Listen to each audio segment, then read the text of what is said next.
मेरे प्यारे बच्चे, आज का संदेश कुछ खास है। इसे ध्यान से सुनना मेरे बच्चे। भक्ति के अपने अपने रंग है। भक्ति की अपनी अपनी भावना है। भक्ति को कभी भी जंजीरों में जकड़ा नहीं जा सकता। भक्ति को कभी भी पाबंदी में नहीं रखा जा सकता। अरे भक्ति तो एक ऐसा शब्द है जो जब दिल में उतरता है तो उसकी कोई सीमा नहीं होती। सीमाओं को लांघकर और सीमाओं से परे जाकर भक्ति की जाती है। भक्ति तो ऐसी है जो भक्त और भगवान दोनों के एक दूसरे के साथ लाकर खड़ा कर देती है। भक्ति में कभी कोई नियम नहीं होते। भक्ति में कभी कोई कानून नहीं होता और भक्ति के कभी कोई पाबंदी नहीं होती। भक्ति खुले आसमान में उड़ने के जैसे जब पंछी उड़ते हैं, भक्ति ऐसी होती है। पता नहीं कितने गहरे चला जाए और पता नहीं कितनी ऊंचाइयों पर उड़ जाए।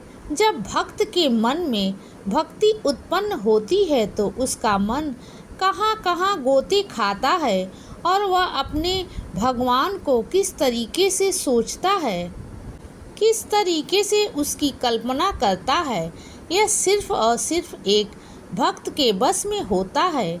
यह सिर्फ और सिर्फ एक भक्त के पास होता है। इसके अलावा कोई तीसरा नहीं होता जो तुम्हें यह सिखा सके कि भक्ति होती क्या है। भक्ति जब मन में आती है तो अब कभी किसी के कहने पर नहीं आती है।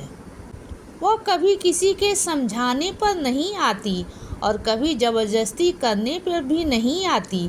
तुम सोचो कि सुबह सुबह उठ के और तुम अपना सब भक्ति में लीन हो जाओ, ऐसा कई बार नहीं होता। कई बार तुम्हारा मन करता है कि तुम इसके अलावा भी कुछ और करो।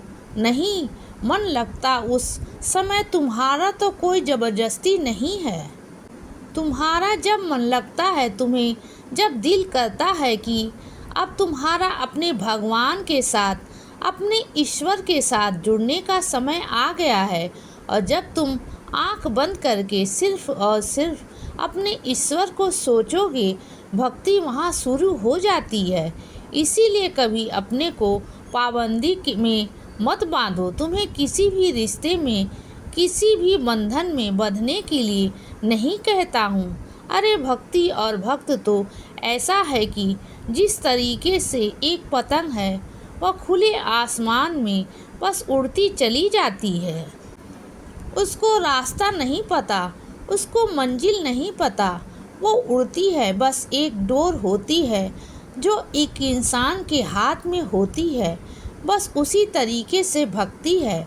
भक्ति की डोर भगवान के हाथ में है और वह इंसान सिर्फ और सिर्फ उसको उड़ने देता है और भक्ति ऐसे उड़ती है। आज तुम्हें मैं इसीलिए कह रहा हूँ क्योंकि तुम्हारे मन में कई बार सवाल उठते हैं। तुम कई बार तो मेरा पाठ भी नहीं कर पाते हो, कई बार छूट भी जाता है और उसके बाद तुम्हारे मन में ख्याल आता है कि अरे आज तो मैंने बाबा का पाठ नहीं किया, कहीं बाबा मुझसे नाराज़ तो नहीं हो जाएंगे।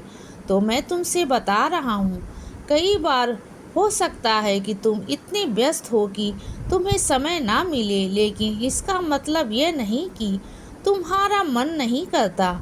मुझे पता है कि जब तुम पढ़ोगे या जब तुम सुनोगे तो तुम बहुत दिल से सुनोगे। इसीलिए और तुम जितने शिद्दत से अपने काम में लगे हुए हो, यह बहुत बड़ी बात है। लगे रहो, मैं खुश हूँ, हमेशा खुश हूँ। इसीलिए बच्चे सदा खुश रहो और हमेशा मुस्कुराते रहो। मेरा आशीर्वाद हमेशा तुम्हारे साथ है बच्चे। अब सुबह हो गई है मेरे बच्चे। सुप्रभात।